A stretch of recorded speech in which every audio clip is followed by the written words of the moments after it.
Hello प्यारे विद्यार्थियों, गणित कक्षा 10 अध्याय 4 का ये द्विघात समीकरण के प्रश्नावली 4.3 का ये 10वां भाग है।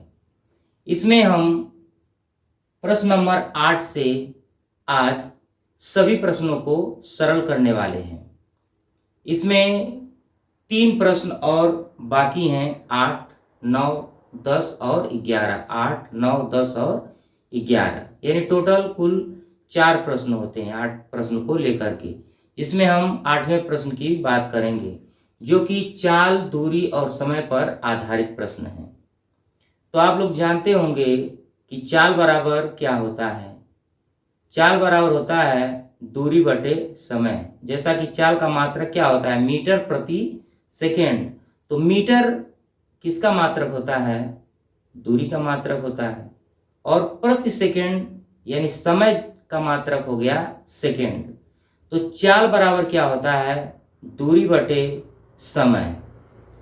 तो ये हमारा जो प्रश्न है वो दूरी और चाल को लेकर के बनाया गया है। आइए प्रश्न को पढ़ते हैं। एक रेलगाड़ी एक समान चाल से 360 किलोमीटर की दूरी तय करती है। यदि यह चाल 5 किलोमीटर प्रति घंटा अधिक होती तो वह उसी यात्रा में 1 घंटा कम समय लेती। रेलगाड़ी की चाल ज्ञात कीजिए। देखिए, जब चाल अधिक हो जाती है तो समय क्या होता है, कम लगता है, और जब चाल कम हो जाएगी तो समय ज़्यादा लग जाएगा। कहने का मतलब हो गया कि अगर हम दौड़ करके किसी जगह पर जाएं तो हम जल्दी से उस जगह पर पहुंच सकते हैं, और अगर हम आराम से चलते चलते जाएं तो हमें उस जगह पर पहुंचने में थोड़ा समय लगेगा। यानी चलते चलते जाना यानी हमारी चाल क्या हो गई, मध्यम हो गई, और दौड़ते हुए जाना यानी हमारी चाल जो है वो बढ़ गई। तो जब चाल बढ़ गई इसका मतलब टाइम कम लगा, समय से पहले ही पहुंच गए। और चाल अगर कम हो गई तो समझ लीजिए कि समय ज़्यादा लग जाएगा। तो ये कुछ इसी प्रकार का प्रश्न है। हमें क्या ज्ञात करना है, रेलगाड़ी की चाल। तो हम मान लेते हैं कि माना रेलगाड़ी की चाल, x किलोमीटर प्रति घंटा है। रेलगाड़ी की चाल कितना है, x किलोमीटर प्रति घंटा है। और एक रेलगाड़ी एक समान चाल से 360 किलोमीटर की दूरी तय करती है। अब देखिए, समय की बात किया है तो हम इसको समय पर आधारित करके लगाएंगे। 360 किलोमीटर की दूरी तय करने में लगा समय। ये हमारा पहला समय होगा जिसको हम t1 से प्रदर्शित कर सकते हैं। समय बराबर दूरी बटे चाल, यानी ये हो गया घंटा में। ठीक। अब देखिए, कह रहा है यदि यह चाल 5 किलोमीटर प्रति घंटा अधिक होती तो चाल 5 किलोमीटर प्रति घंटा बढ़ाने पर चाल बराबर क्या हो जाएगा, x प्लस 5 किलोमीटर प्रति घंटा। चाल क्या हो जाएगी, जब पहले थी x, अभी 5 किलोमीटर प्रति घंटा को और बढ़ा दिया गया तो हो जाएगी कितना, x प्लस 5 किलोमीटर प्रति घंटा। अब देखिए, वही दूरी है 360 किलोमीटर की दूरी, 360 किलोमीटर की दूरी तय करने में लगा समय। अब ये हमारा जो समय होगा वो क्या हो जाएगा, t2 बराबर 360 बटे x प्लस 5 घंटा, अब देखिए प्रश्न में क्या कहा है, प्रश्न से जो पहला समय है और जो दूसरा समय है। पहले समय में क्या कहा है कि यदि यह चाल 5 किलोमीटर प्रति घंटा होती तो वह उसी यात्रा में 1 घंटा कम समय लेती। यानी जो पहले चाल थी उस पर जो समय लगा है और ये जो चाल है उस पर जो समय लगा है, उसमें कहा है कि 1 घंटे का डिफरेंस है, 1 घंटे का क्या है, अंतर है। कहा कि यदि चाल 5 किलोमीटर प्रति घंटा अधिक होती तो जो समय लगता है T2 जो समय लगता है वो क्या होता है, 1 घंटा कम लगता है।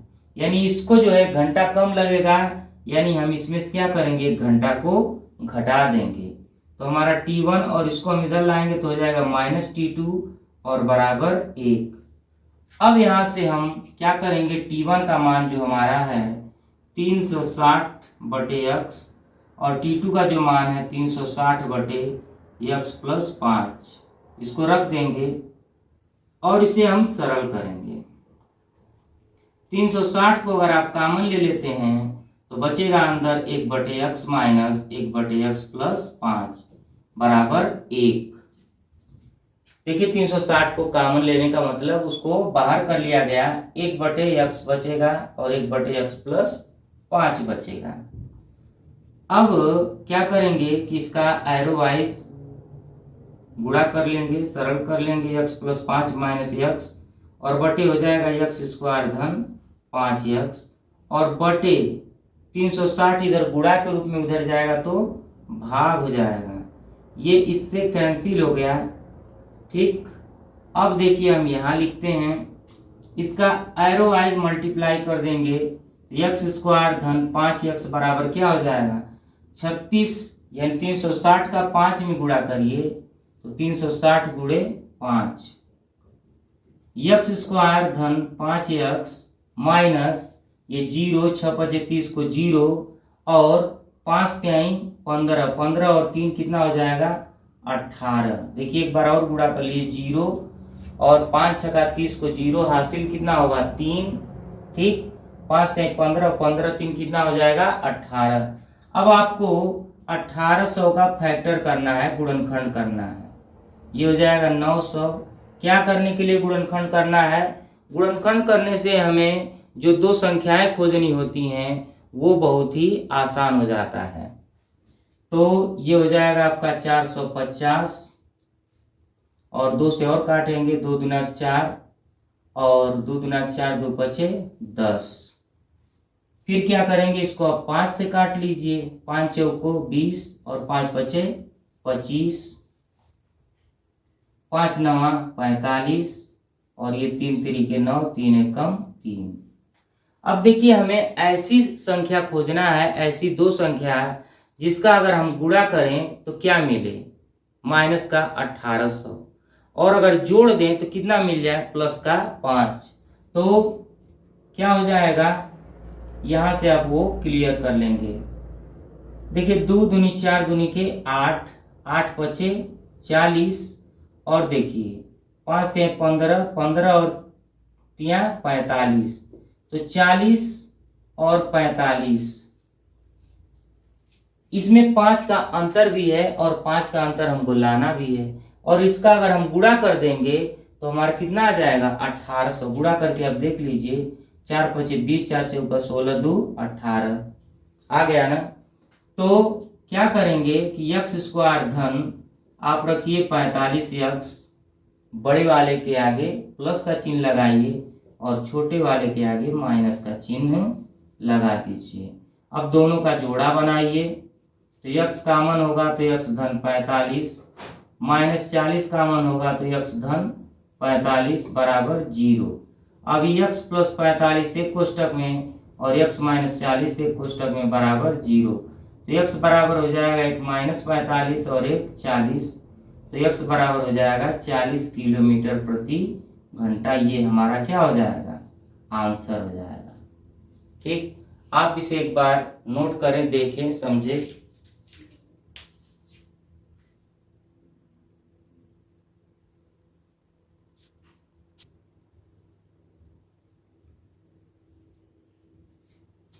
तो इस तरह से हमने 8वां वाला प्रश्न देखा। अब हमारा जो है 9वां वाला प्रश्न यहाँ पर आपको देखने को मिल रहा होगा, और 8वें वाले में जो पार्ट आपको नहीं दिख रहा था अब शायद आपको दिख रहा होगा।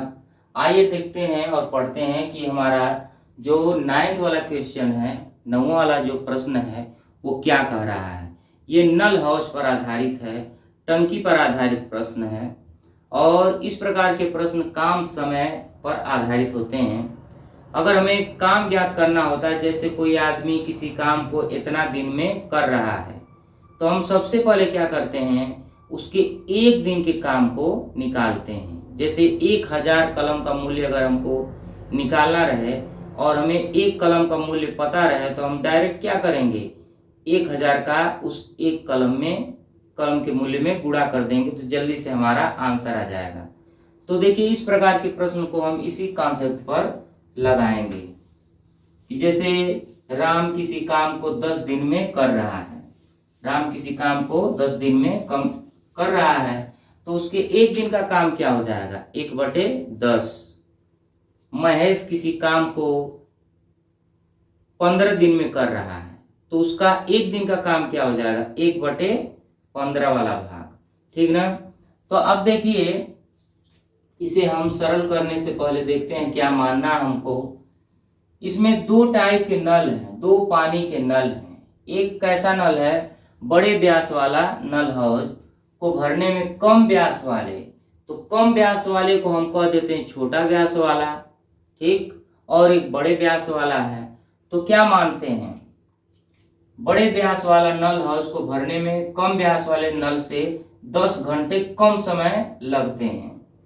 अब बड़ा व्यास वाला नल हाउस को भरना रहेगा, ठीक, कम व्यास वाले नल से 10 घंटे कम समय लेता है। तो किसी एक को मानिए आप, मान लीजिए, माना छोटे व्यास वाले नल हाउस को भरने में x घंटा लगता है, x घंटा लगता है, तो उसका एक भाग भरने में देखते हैं अभी बड़े व्यास वाले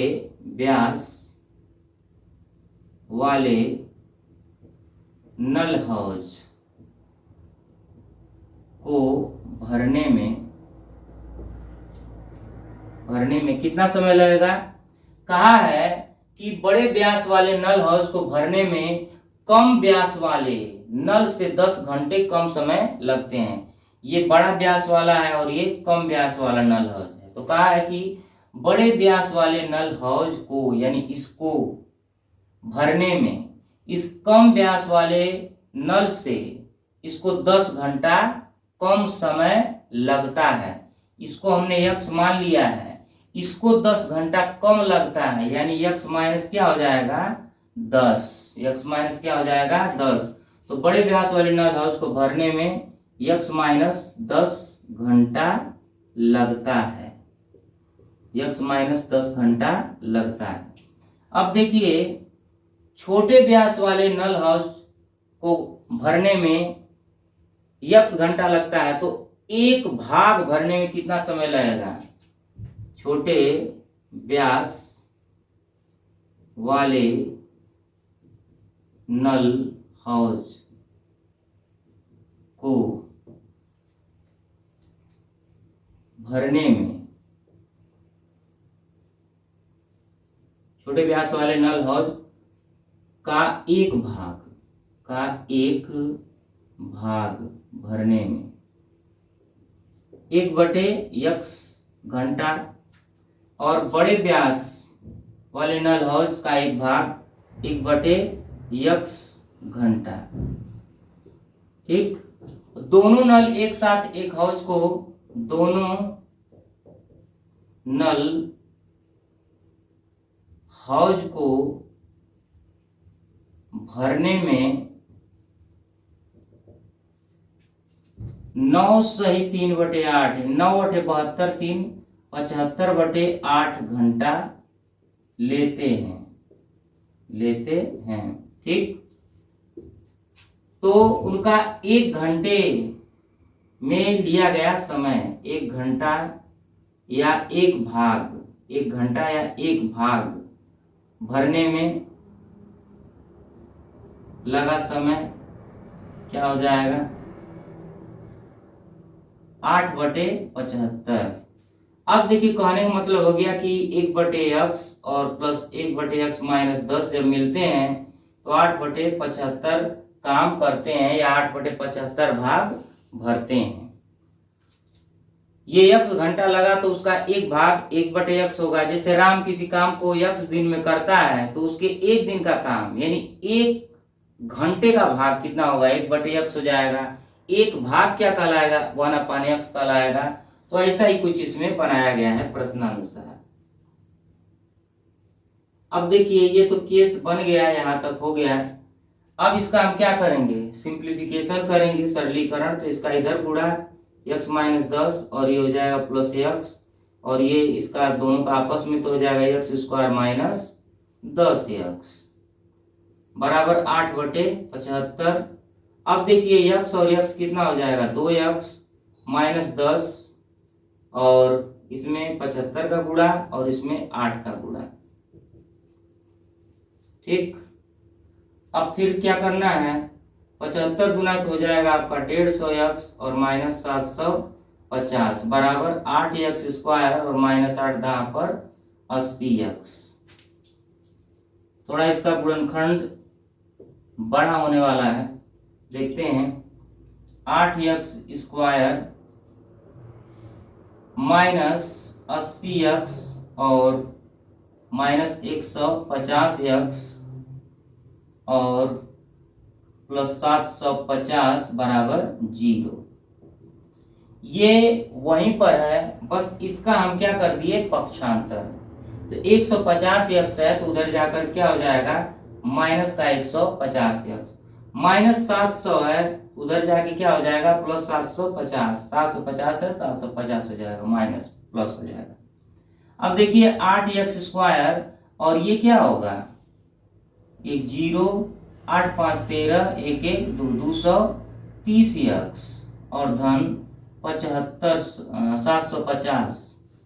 अब क्या होगा? अगर ये कटने लायक होगा तो आप काट लीजिए। कितना से कट सकता है? ये 2 से काटिए तो हो जाएगा 4x² माइनस 2 एकम 2 और फिर 2 एकम 2 और 2 पचे 10, कितना हो जाएगा? और प्लस ये 2 3 6, 2 सते 14 और 2 पचे 10 बराबर 0।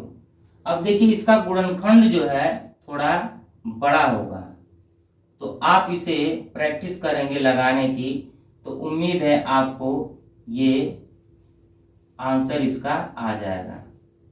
आप इसे स्वयं प्रैक्टिस करेंगे क्योंकि इसका गुणनखंड थोड़ा बड़ा है और उसको हमको लगाने में थोड़ा टाइम भी लग सकता है। और आप इसकी प्रैक्टिस खुद करें, आप इसे नोट करिए, फिर हम आपको आगे बतलाते हैं।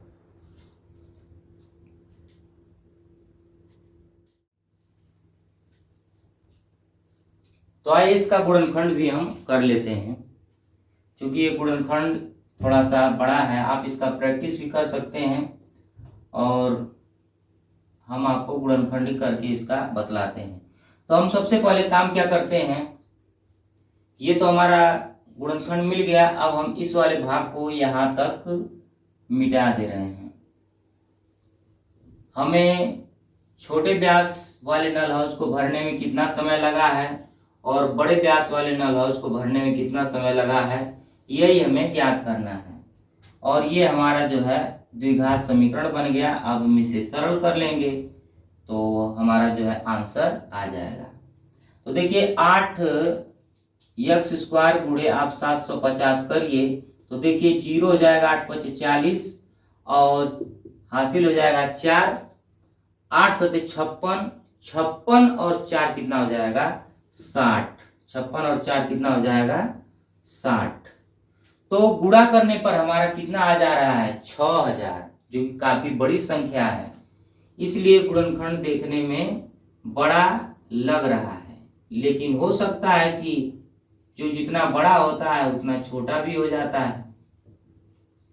तो देखिए 6000 का हम फैक्टर करेंगे तो समय भी लगेगा, तो हम क्या करेंगे कि हमको लाना है कितना, माइनस का 230 यक्स, जोड़ने घटाने पर माइनस का 230 यक्स, और गुणा करने पर हमको लाना है 6000। कितना लाना है, 6000।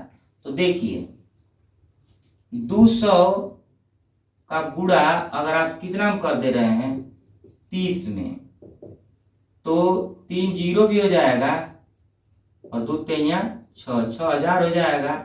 और इन दोनों को अगर आप जोड़ देंगे 200 को और 30 को, तो 230 भी हो जाएगा। तो देखिए कितना आसान हो गया। 8x² माइनस क्या कर दीजिए 200x और माइनस 30x और प्लस 750 बराबर 0। दो का जोड़ा आप बना लीजिए। अब देखिए यहां से आप क्या कॉमन ले सकते हैं, आप यहां से जो है 8x कॉमन ले लीजिए, तो बच जाएगा x माइनस 25 बटे होता है 200, माइनस आप यहां से क्या कॉमन ले सकते हैं, आप यहां से 30 कॉमन ले लीजिए, तो x माइनस ये भी क्या हो जाएगा 25, 25 तिहाई 75 बराबर 0।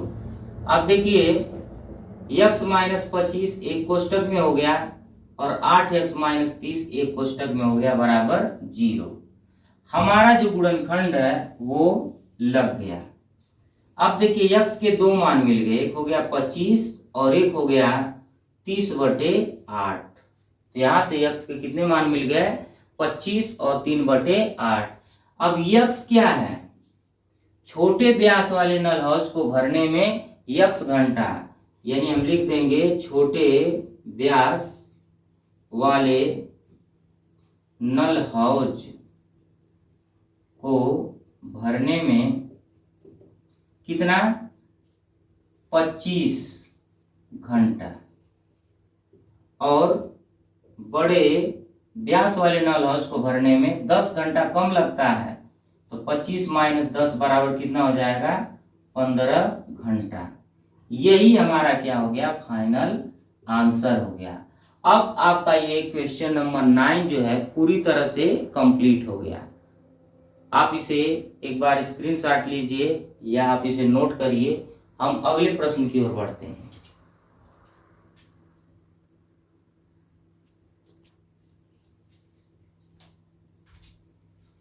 प्यारे विद्यार्थियों, वीडियो का लेंथ जो है थोड़ा बढ़ रहा है, आपको पढ़ने में बोरियत ना हो, इसलिए ये जो पार्ट 10 है हम यहीं पर समाप्त करते हैं।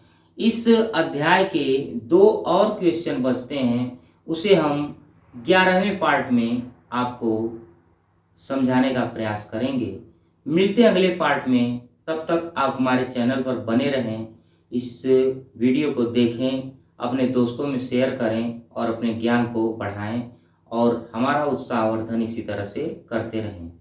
मिलते हैं अगले पार्ट में, तब तक के लिए goodbye and take care.